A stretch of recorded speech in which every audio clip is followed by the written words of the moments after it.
இறைவன் துணை கொண்டு நமது முத்துமாரியம்மன் ஆலயத்தில் 8ஆம் நாள் சாரதா நவராத்திரி மகோத்சவம் இனிதே சிறப்பான முறையில் நடைபெற்று இப்பொழுது அம்பாள் கம்பாநதி பூஜை அலங்காரத்தில் இங்கே காட்சி தருகிறார். இந்த அலங்காரம் எதனால் இன்றைய தினம் சேமிக்கப்படுகிறது என்றால், திங்கட்கிழமை கிழமையில் ரொம்ப உசந்தது, சிவபெருமானுக்கே உண்டான நாள்.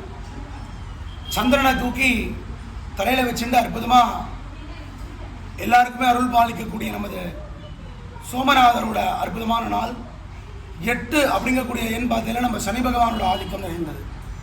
அதனால தான் சனி பகவானோட தாக்கம் இருக்கப்படாது அப்படின்னா எம்பெருமானை தான் ஆராதனை பண்ணணும். அந்த நாள் ரெண்டும் சேர்ந்து வந்திருக்கு. இது ரொம்ப பெரிய விஷயம். அந்த நாளில் அம்பாள் சிவனுக்கு பூஜை பண்ணி நம்ம காஞ்சி மாநகரில் மணலால் ஆகப்பட்ட லிங்கத்தை பிடிச்சி வச்சு பூஜை பண்ண அம்பாள்.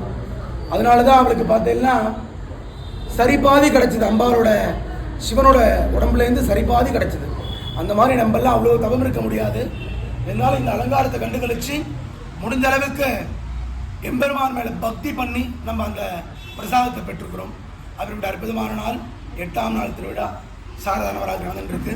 எல்லாரும் 2 நாளாக பார்த்த மாதிரி அவசியம் கோயிலுக்கு வாங்கும். ஆலயம் தொழுவது சாலவும் நன்றுன்னு சொல்லியிருக்கா.